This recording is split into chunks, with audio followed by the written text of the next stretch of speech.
Então, irmãos, nós vamos falar sobre a igreja em Tiatira. Os irmãos podem ficar sentados, nós vamos acompanhar. Permaneça aí com a sua Bíblia aberta. Apocalipse, no capítulo de número 2. A partir do versículo 18 até o versículo 29, relata sobre a carta que Jesus escreve para essa igreja, a igreja ali na cidade de Tiatira. Tiatira significa sacrifício contínuo. Então, como nós falamos, cada cidade, ela traz um nome, traz um significado, o seu nome. Então, Tiatira significa sacrifício contínuo. E vamos falar um pouquinho sobre a igreja, a cidade, melhor dizendo, como nós temos falado, para depois nós adentrarmos aqui no contexto da carta. Então, Tiatira era uma cidade que foi fundada por Alexandre o Grande em torno do ano 300 a.C. Então tem essa possibilidade de que essa cidade foi fundada por Alexandre o Grande, aquele que conquistou várias nações, vários impérios. Então acredita-se que Tiatira foi uma cidade que foi fundada por ele. E Tiatira ficava a 56 quilômetros ao sudoeste de Pérgamo. Então os irmãos lembram que nós começamos, se tivesse um mapa, você ia ver que aqui estava Éfeso, aí aqui para cima Esmirna, aí aqui ao norte Pérgamo, aí agora Tiatira já quebra essa linha, já está ao sudoeste, então aí já não está subindo mais, já coloca aqui ao sudoeste de Pérgamo. Então Tiatira ficava ali a 56 quilômetros ao sudeste, melhor dizendo, de Pérgamo. Então ela era uma cidade sindical, ou seja, era a base de sindicatos. E todo mundo sabe o que é um sindicato. O sindicato é aquele meio por onde regem ali os trabalhadores. Então a cidade de Tiatira era uma cidade sindical e a sede das corporações de ofício, como a dos curtidores, os oleiros, os tecelões, os tintureiros e os alfaiates. Então todos esses sindicatos estavam ali, a base era ali em Tiatira. Então todas essas associações dos comerciantes, dessas pessoas que trabalhavam ali com artesanato, igual os curtidores, que eram aqueles que transformavam a pele de animais em couro, os oleiros que faziam vasos, os tecelões, os tintureiros, os alfaiates. Então, lembra que nós falamos que lá em Esmirna, em Esmirna tinha essas associações que procuravam ali padronizar o trabalho. Então, em Tiatira era a base, tinha várias associações ali em Tiatira. Tudo isso, como eu disse, para padronizar, ou seja, para um não cobrar 200 e o outro cobrar 20, para não ter essa diferença. Então tinha essas associações para padronizar o trabalho ali. Então Tiatira era a sede dessas associações. E Tiatira era também a cidade natal de Lídia. Lembra de Lídia? Aquela vendedora de púrpura, lá de Atos capítulo 16, que foi a primeira filha espiritual do apóstolo Paulo, ali na Europa. Então Lídia era natural dessa cidade, de Tiatira.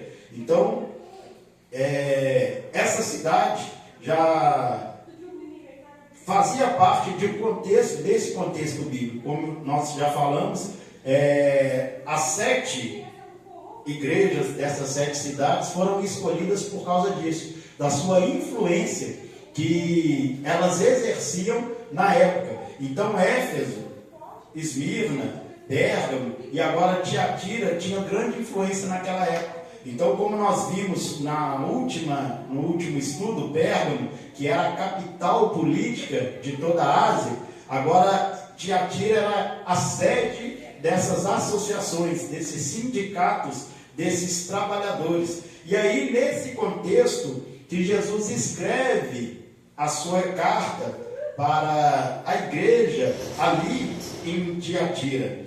E como nós falamos, todas as cartas, elas iniciam com o quê? Uma revelação de Cristo. Então, na sua introdução, Jesus já começa se apresentando àquela igreja. Então, todas as cartas, nós encontramos uma revelação de Cristo. E aqui na igreja em Tiatira, não é diferente.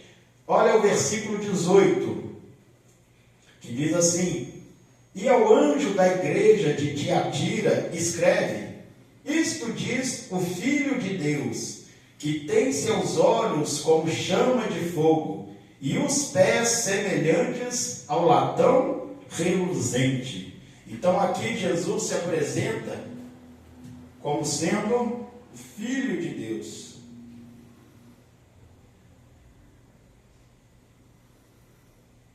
Que tem os seus olhos como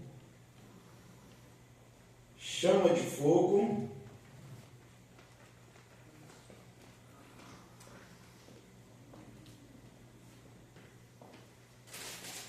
e os pés como latão reluzente. Algumas versões falam do bronze polido.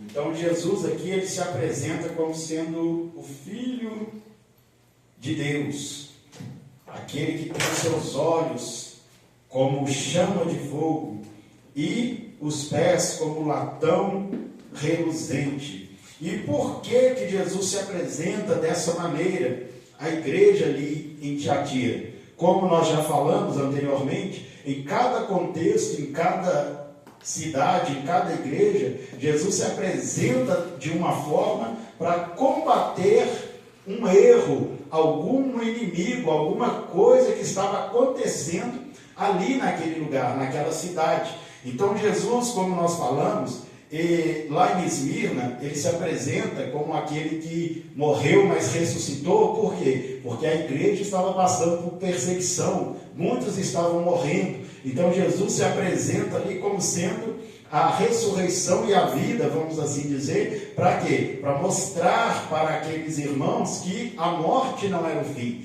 né? Assim como ele venceu a morte, se aqueles irmãos ali em Esmirna estivessem com ele, eles também venceriam. Em Pérgamo, Jesus se apresenta como aquele que tem a espada aguda de 2 fios, ou seja, aquele que possui a palavra verdadeira, a palavra de vida. Por quê? Porque ali estava sendo pregado uma falsa palavra, uma falsa doutrina. Então Jesus se apresenta como sendo aquele que possui a palavra da verdade, a palavra da vida, para combater aqueles que estavam pregando a doutrina de Balaão, a doutrina dos nicolaítas. E aqui em Tiatira, Jesus se apresenta como sendo o Filho de Deus, aquele que tem olhos como chama de fogo e os pés como o latão reluzente. E aí, se você voltar no capítulo 1 de Apocalipse,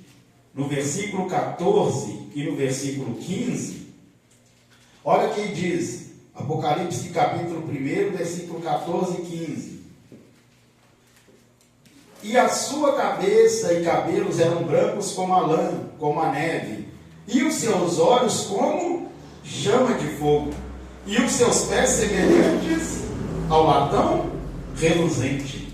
Então olha para vocês verem, da mesma maneira que João teve a visão de Cristo, do Cristo glorificado, do Cristo glorioso, ele se apresenta dessa maneira à igreja em Tiatira. Só que aqui ele não dá todas essas características, ele não fala do seu cabelo branco, ele não fala, né, da sua roupa comprida, ele não fala que ele tinha na destra as 7 estrelas, mas ele só enfatiza em quê?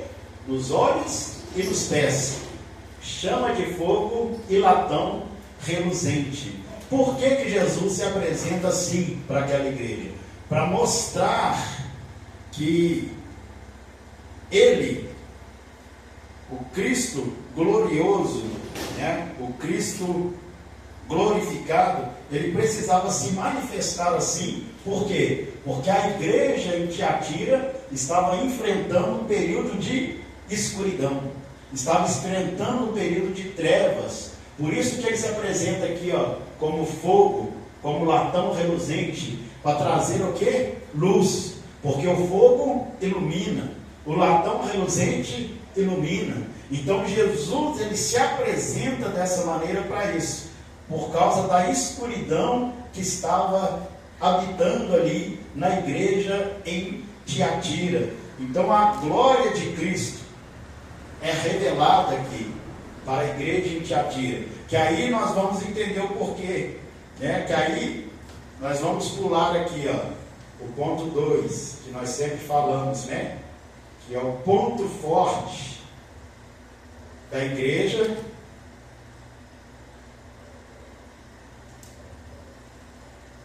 E aí nós vamos para o ponto 3, que é o que? Uma fraqueza.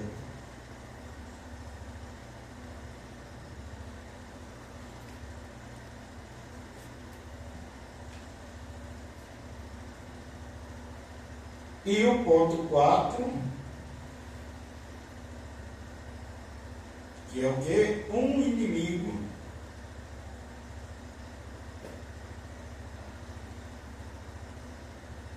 E ali na igreja em Tiatira, o inimigo da igreja que estava ali era quem?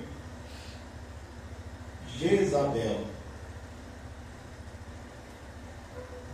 Então Jezabel era esse inimigo que estava ali na igreja em Tiatira. Então Jesus precisou se manifestar como sendo o Filho de Deus, que tem olhos como chama de fogo e pés como latão reluzente, para manifestar a sua glória, para mostrar que a sua glória é maior do que a sedução de Jezabel, é maior que as obras de Jezabel. Então Jesus se manifestou dessa forma aqui, luminosa, gloriosa, para manifestar as trevas que Jezabel estava causando ali no meio daquela igreja. Então ele se revela como Filho de Deus. Por quê? Porque muitos ali naquela igreja tinham se tornado filhos de Jezabel, que a gente vai ver mais à frente. Então ele se apresenta como sendo Filho de Deus, para confrontar aqueles que haviam se tornado os filhos de Jezabel. Então Cristo, ele se manifesta dessa maneira, para confrontar a sedução, a falsa beleza de Jezabel, para mostrar que a glória pertence a ele e não a Jezabel, aquela falsa profetisa que estava ali no meio da igreja, que nós vamos falar daqui a pouco, né, o que Jezabel estava fazendo ali no meio da igreja. Só que aí, após a apresentação de Cristo, nós vemos que a igreja em Tiatira, ela possuía um ponto forte, ela tinha as suas qualidades. E aí está onde? No versículo 19.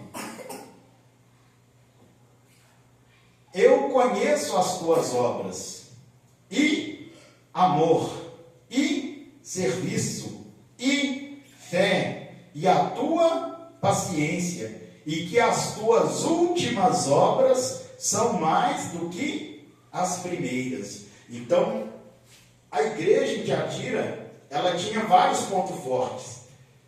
Ela tinha o quê? O amor. Ela tinha a fé. Ela tinha o serviço. Ela tinha paciência.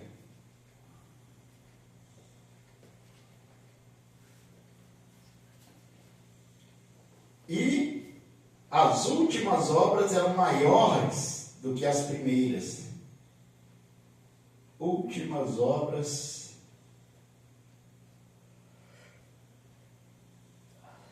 maiores que as primeiras.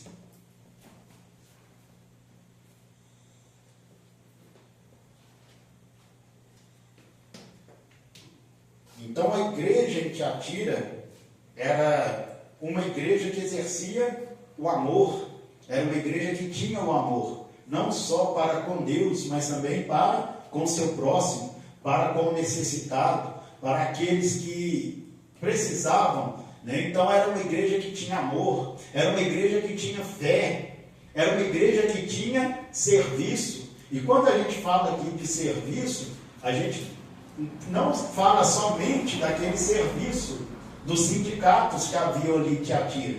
Então não era só esse serviço que nós falamos, onde tinha ali os tecelões, os oleiros, não. Mas estamos falando de um serviço voltado a Deus, um serviço voltado a Cristo. Então aqui não fala de um serviço secular, mas fala de um serviço para o reino de Deus, em favor do reino de Deus. E paciência, ou seja, a perseverança, ela tinha a paciência e também as últimas obras maiores que as primeiras. Lembra lá em Éfeso, volta aí para você ver, no capítulo 2, versículo 5.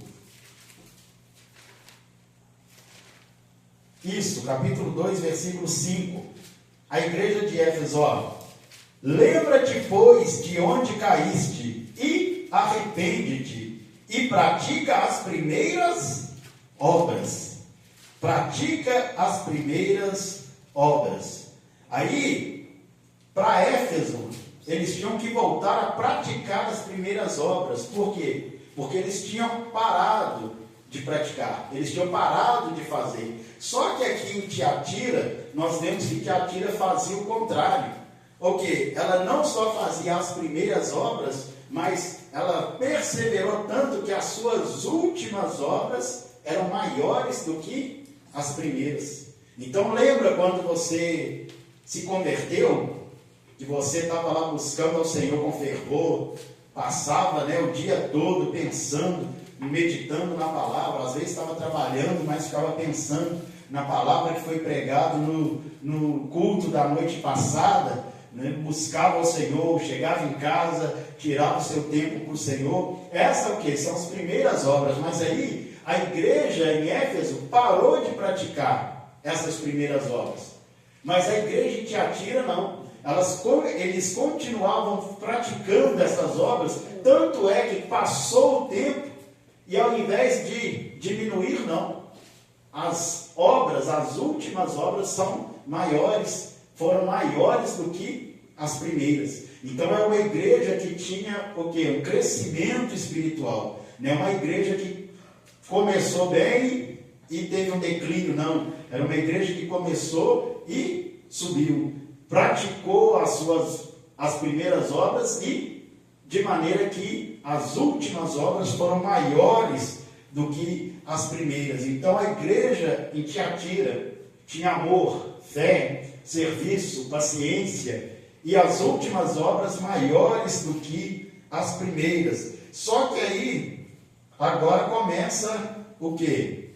A fraqueza da igreja em Tiatira, que aí é o versículo 20. A igreja tinha tanta paciência, como aqui diz, né? Um ponto forte, mas essa paciência às vezes gera consequências ruins. E aqui, a igreja tinha tanta paciência que o que ela fazia?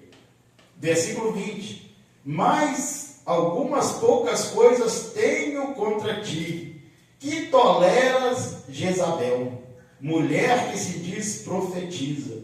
Então a igreja tinha tanta paciência que ela estava até o quê? Tolerando, suportando Jezabel no meio deles. Mulher que se diz profetiza, ou seja, ela se diz. Então Jezabel não era profetisa, era o quê? Jezabel era uma falsa profetisa. Então a fraqueza da igreja era o quê? Tolerar Jezabel.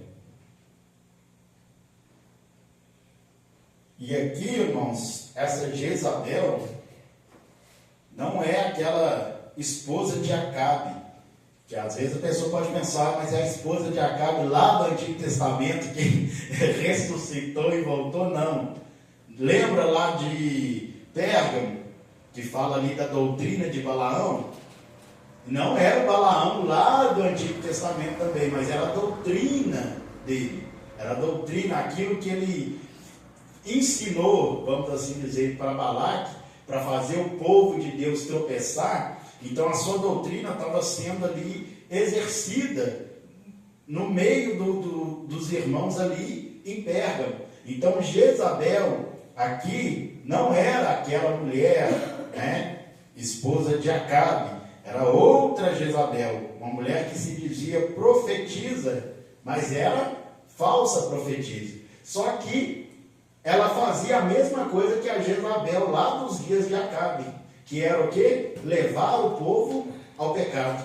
Porque Jezabel, quando Acabe se casou com ela, o que ela fez? Ela entrou em Israel e começou a levar o povo para quê? Para idolatria. Levar o povo para quê? Para perdição, para prostituição. E essa Jezabel aqui estava fazendo a mesma coisa com os irmãos da igreja ali em Tiatira, que diz aqui, ó, versículo 20: mas algumas poucas coisas tenho contra ti, que toleras, que deixas Jezabel, mulher que se diz profetiza, ensinar e enganar os meus servos, para que forniquem e comam dos sacrifícios da idolatria. Então, tolerar Jezabel para quê?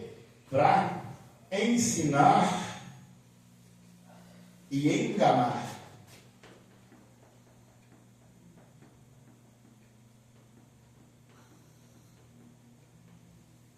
Então, essa doutrina de Jezabel é a mesma doutrina de Balaão, que era aquela que leva o povo de Deus ao erro, ao povo de Deus ao tropeço. Então aqui quando fala disso aqui, ó, ensinar os meus servos, enganar e ensinar os meus servos para que forniquem e comam dos sacrifícios da idolatria. Então, trazendo para os dias de hoje, o que seria essa doutrina de Jezabel? Para levar o povo de Deus a fornicar. Lembra de uma pessoa até famosa aí, se eu não me engano, uma cantora, que chegou a dizer assim: olha, se você está namorando, mas aquela pessoa você sente que vocês vão casar, então não tem problema ter relação com ela sexual, já que vocês vão casar, então não tem problema. Só que é errado. Por quê? Porque vai casar ainda, não casou. Então, é uma doutrina de Jezabel, dizer que a pessoa pode, né, se ela vai no futuro se casar com aquela pessoa, ela pode ter relação como um casal, um marido e mulher, sendo que é engano, sendo que é erro. Então é a doutrina de Jezabel hoje dos nossos dias. Então Jezabel naquela cidade, naquele tempo, naquela igreja, estava com esses enganos, ensino engano. Para quê? Que fazia o povo de Deus fornicar e comer dos seus sacrifícios de idolatria. Então eram aqueles alimentos, aqueles animais que eram sacrificados aos ídolos e depois era ali assado e servido. Ela às vezes chegava e dizia: não, é só orar, que não tem problema aí, se eles fizeram isso, se foi oferenda, não tem problema, é só orar que, né, orou a Deus, está tudo consagrado. Então era engano, porque lá em Atos 15, se eu não me engano, fala sobre isso, né? Sobre não comer o quê? Carnes, sacrifícios que foram oferecidos a ídolos. Então Jezabel estava introduzindo esse erro, fazendo o povo de Deus tropeçar, fazendo o povo de Deus pecar. E a igreja, quando fala que a igreja tolerava Jezabel, isso fala de quê? Que os irmãos sabiam que era errado, mas mesmo assim, não, vamos mexer com ela não, vamos deixar ela aí, vamos deixar, né? Vamos continuar o nosso culto. Então, quando fala de tolerar, dá-nos a entender que é nesse sentido, né? De que eles sabiam que era errado, mas deixavam ela ali. Não vamos caçar problema, né? Não vamos caçar confusão, deixa Jezabel aí. Então, dá-nos a entender nesse sentido. Só que, como eu disse, Jesus, aquele que tem os olhos como chama de fogo, ele estava vendo as ações de Jezabel, ele estava vendo as atitudes de Jezabel, e ele estava vendo que os seus servos estavam indo após o ensino e o engano de Jezabel. Então, para as pessoas, elas poderiam achar, ninguém está vendo, mas aquele que tem os olhos como chama de fogo, ele tudo vê. Nada fica oculto, nada fica escondido diante do Senhor. Então Jesus observou, Jesus viu, e ele foi a essa igreja com essa exortação para que eles mudassem, porque Jesus diz assim, versículo 20, né, ele fala de Jezabel. Aí olha o versículo 21, até o próprio Jesus, ele deu oportunidade para essa mulher, que diz assim, versículo 21, e dei-lhe tempo para que se arrependesse da sua fornicação, e não se arrependeu. Então o próprio Jesus, ele deu tempo, olha para vocês verem, ele deu tempo para ela se arrepender da sua fornicação, e ela não se arrependeu. Ou seja, ela persistia em continuar no erro. Sabe aquela pessoa que você fala, ela vê que está errada, mas ainda persiste em continuar no erro? Assim foi Jezabel. Jezabel foi alertada. Jesus deu para ela oportunidade para quê? Para consertar. Assim como ele dá para todos. Então Jesus deu oportunidade, mas ela não se arrependeu. Porque ela estava o quê? Obstinada. Ela persistia em cometer o seu erro. Então ela estava desencaminhando as pessoas, ensinando, né, a imoralidade sexual e a idolatria. Então, ensinando e enganando. Vamos pôr aqui, imoralidade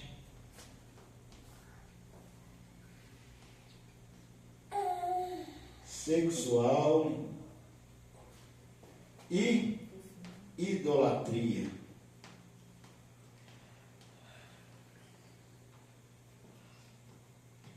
Então, este era o inimigo da igreja ali em Tiatira, Jezabel, a falsa profetisa.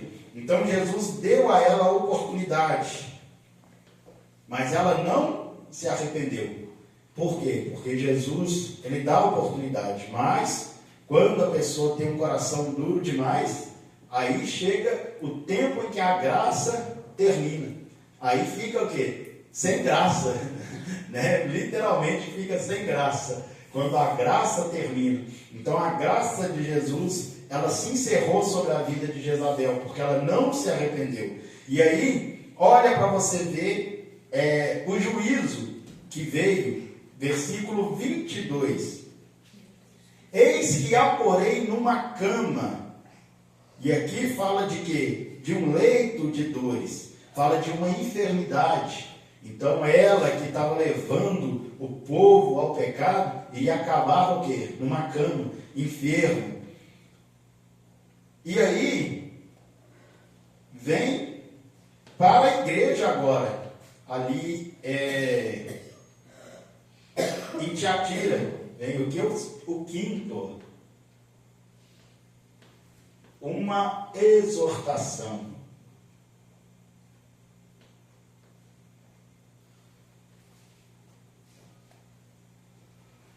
E aí Jesus exorta agora a igreja.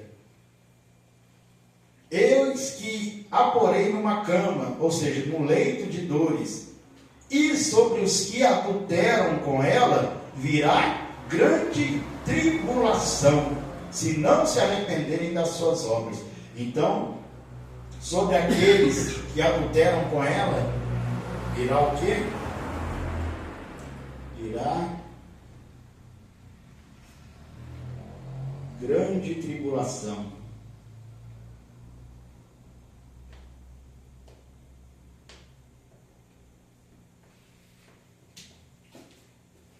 Porque como nós falamos lá em Pérgamo, que Jesus iria visitar a igreja para colocar os falsos para fora, aqui também Tiatira da mesma maneira. Aqueles que continuassem no engano, sendo seguidores de Jezabel, filhos de Jezabel, Jesus iria trazer sobre eles o quê? Uma grande tribulação. E aí o texto continua dizendo, versículo 23, e destruirei com morte a seus filhos. Destruirei com morte a seus filhos. E aqui quando fala de filhos, está falando de quê? De seguidores. Os seguidores de Jezabel. Então ele fala, destruirei com morte os seus filhos, ou seja, os seus seguidores. Por quê? Porque aqueles que estavam seguindo Jezabel haviam se tornado como se fossem filhos dela. Por isso que Jesus se apresenta como sendo o Filho de Deus. Aquele que é maior, que tem maior poder do que Jezabel, né? Que veio para confrontar ali os filhos de Jezabel. Então virá grande tribulação e ferir de mortandade. Aqui, ó. Ferir de morte.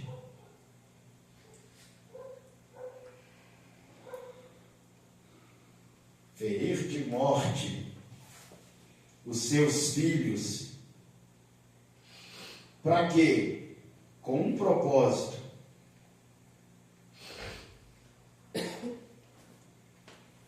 Versículo 23, que continua dizendo, ó, destruirei com morte a seus filhos, e todas as igrejas saberão que eu sou aquele que sonda as entranhas e os corações. E darei a cada um de vós segundo as vossas obras. Ou seja, Jesus iria usar essa igreja, ela serviria de exemplo. Serviria de exemplo para as outras igrejas.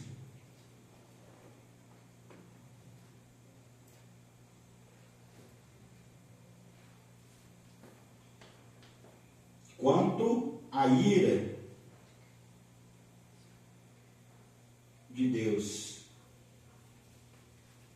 Então a igreja ali, esses irmãos que estavam ali seguindo Jezabel, Jesus iria visitar eles com uma grande tribulação, ferir de morte, Para quê? Para que eles servissem de exemplo para as outras igrejas, para que quando aquelas outras igrejas olhassem para Tiatira, vissem o que? A ira de Deus, servissem como exemplo com relação à ira de Deus. Assim como foi lá em Atos 5, lembra de Ananias e Safira? Nós já falamos aqui também deles. Então, o que aconteceu com eles foi para quê?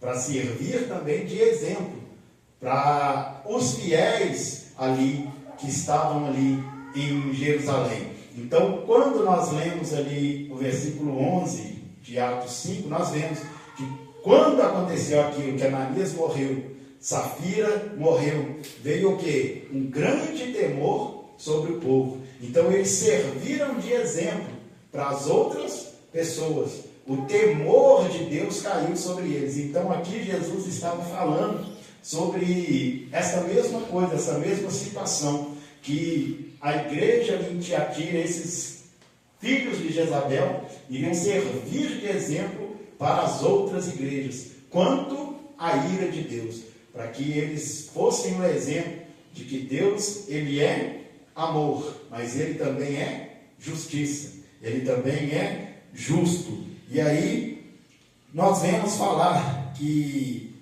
Jesus, ele daria a cada um de vós segundo as vossas obras, ou seja, o prêmio por causa do seu pecado, o prêmio por causa da sua desobediência, o prêmio, entre aspas, vamos dizer assim, prêmio, né, por causa da sua rebeldia, da sua imoralidade sexual, da sua idolatria, da sua vida de engano. Então, esse seria a recompensa daqueles ímpios que já haviam se tornado, né, já não eram mais irmãos.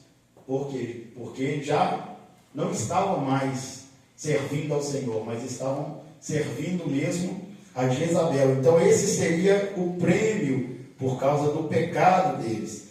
Aqueles que seguissem os seguidores de Jezabel. Só que aí vem também o sexto, que é o quê? Uma oportunidade. Porque como nós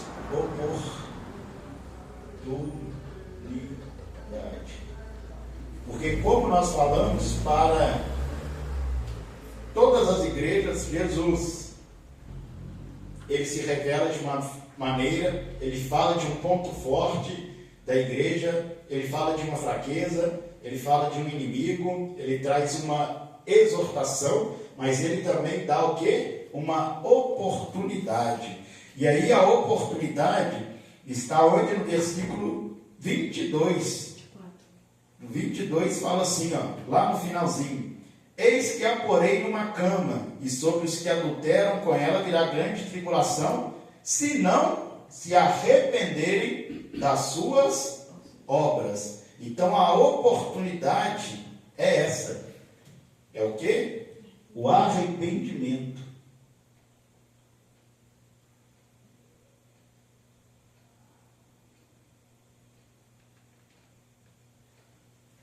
Então a sentença vem, o juízo vem, mas se tiver arrependimento, tudo isso aqui é anulado, tudo isso é retirado. Por quê? Porque aí Jesus nos absolve quando há um verdadeiro arrependimento. Então ele diz: ó, vai vir a grande tribulação, eu vou ferir de morte, vocês vão servir de exemplo para outras igrejas, porque vai ser manifestada a ira de Deus. Mas se não se arrependerem, porque se arrependerem, eu anulo a condenação, eu tiro de sobre vós a condenação, né? E muda a história. E é isso que Jesus faz quando tem um verdadeiro arrependimento. Então, mesmo em meio ao erro, ele ainda assim nos dá uma oportunidade. Porque se ele deu uma oportunidade para Jezabel, quem dirá, né, para os seus filhos, para aqueles que estavam seguindo os seus ensinos. Então ele deu também uma oportunidade para essas pessoas. E aí, Jesus, no versículo 24, ele destaca uma coisa aqui que eu achei interessante, que diz assim, o versículo 24: mas eu vos digo a vós e aos restantes que estão em Tiatira, a todos quanto não têm essa doutrina. Olha para você ver que entra de novo a palavra doutrina. Então a doutrina de Balaão, lá em Pérgamo, e aqui agora a doutrina de Jezabel. E não conheceram, como dizem, as profundezas de Satanás, que outra carga vos não porei. Então esse ensino, aqui Jesus chama de quê? De as profundezas de Satanás, porque era doutrina de demônios mesmo, era doutrina ali, enganos demoníacos, como diz lá em 1 Timóteo, no capítulo 4, versículo 1, que nos últimos dias muitos dariam ouvidos a quê? A doutrinas de demônios. Então essas profundezas de Satanás fala disso, dessas doutrinas diabólicas que estavam ali. Mas ele diz aqui, no versículo 24,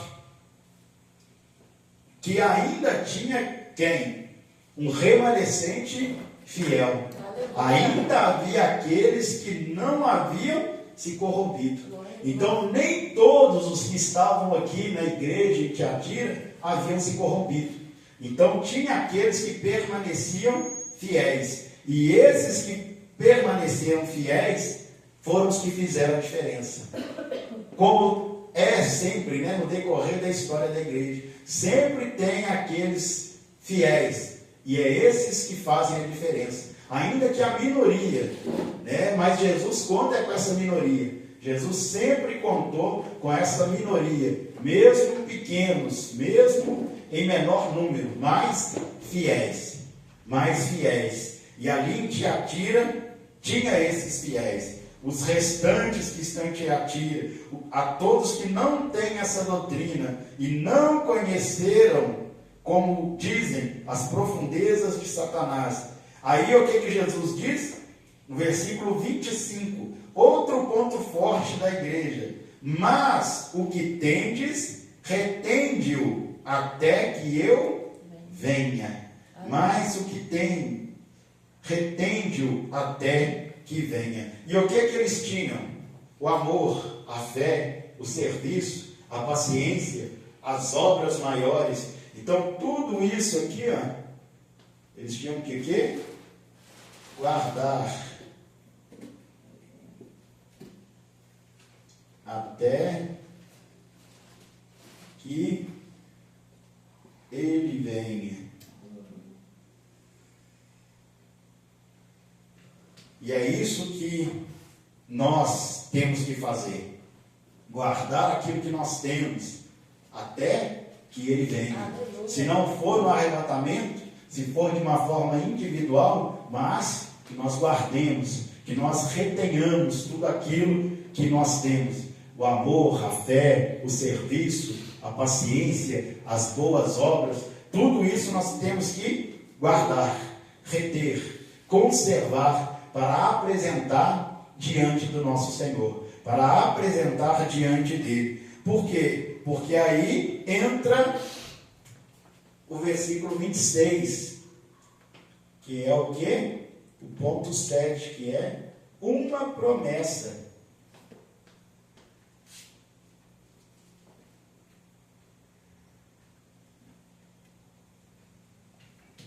Que aí ele fala, guarda até que eu venha. Sabe por quê? Versículo 26. E ao que vencer, e guardar até o fim as minhas obras, eu lhe darei poder sobre as nações. Aqui, poder sobre as nações.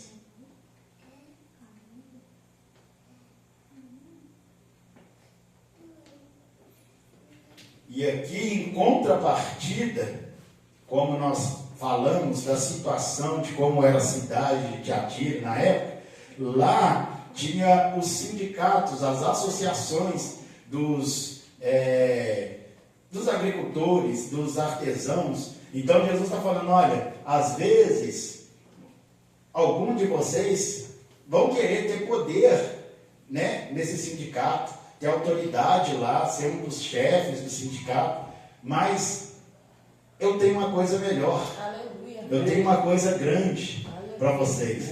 Né? Às vezes você não pode ter poder aqui na terra, mas se você guardar o que você tem, vou te dar poder sobre as nações. Você vai reger, não é um sindicato, não é uma associação, não, mas você vai reger as nações. Aleluia. Você vai reger as nações. E o versículo 27 diz: e com vara de ferro as regerá.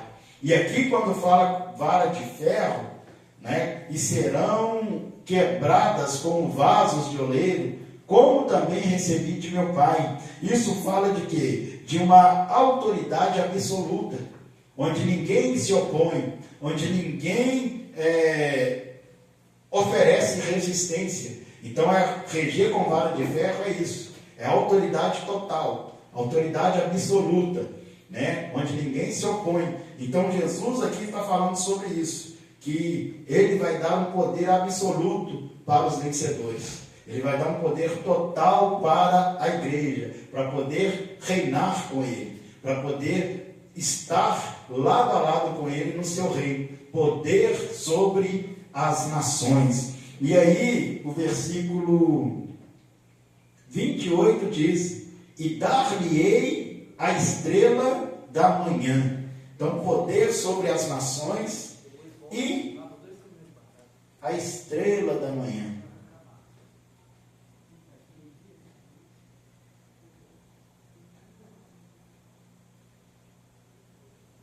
E aí, se nós lermos lá em Apocalipse, no capítulo 22, versículo 16, olha para você ver, Apocalipse 22, o versículo 16, diz assim: eu, Jesus, enviei o meu anjo para vos testificar estas coisas nas igrejas. Eu sou a raiz e a geração de Davi, a resplandecente estrela da manhã. Então a estrela da manhã aqui é quem? É Cristo, é Jesus. E aqui ele fala, né, que eu darei a estrela da manhã. Aqui ele está falando de quê? De glória. Ele está falando de comunhão. Assim como ele falou lá em Pérgamo do maná escondido, né, que era uma comunhão especial com Cristo, aqui ele está falando a mesma coisa, de ter essa comunhão, essa glória, esse poder, a resplandecente estrela da manhã. Então ele vai estar conosco para sempre e nos dará poder sobre as nações. Então aquilo que Adão perdeu quando pecou, ele perdeu o quê? O poder sobre a terra. Porque Deus fez Adão, colocou ele no jardim do Éden e deu ele autoridade sobre a terra, sobre os animais. E ele disse, né? Para quê? Para que Adão sujeitasse a terra. Só que quando Adão pecou, ele perdeu o poder do reino. Ele perdeu esse poder sobre a terra. Mas agora, o segundo Adão, Jesus, ele veio, ele tomou o poder, né, do reino. Agora ele tem todo o poder e ele vai compartilhar esse poder conosco. Ele vai nos dar essa autoridade de poder reinar com ele. Então Jesus, ele veio para restaurar isso, o que o homem perdeu. Porque, como eu disse, às vezes a gente atira. Alguém queria o poder na associação, o poder no sindicato, mas Jesus disse: eu tenho uma coisa maior. Aleluia. Eu tenho uma coisa melhor. Continua fiel, guarda o que tens, que você vai ver o que eu tenho preparado para você. E aí ele encerra dizendo, versículo 29, quem tem ouvidos, ouça o que o Espírito diz às igrejas. As igrejas. Então Jesus, ele se apresenta ali em Tiatira como sendo o Filho de Deus, aquele que tem olhos como chama de fogo. Por quê? Porque ele precisava confrontar Jezabel. E lembra como Elias derrotou os profetas de Baal, os profetas de Aserá? Ele orou ao Senhor e Deus enviou o quê? Fogo do céu.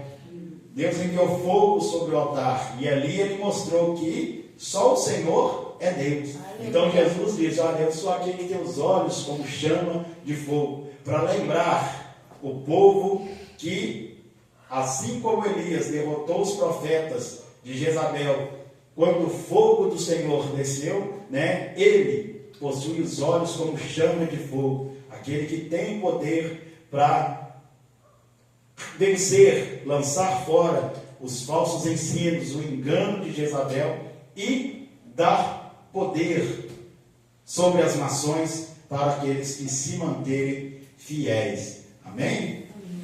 Glória a Deus. Então essa é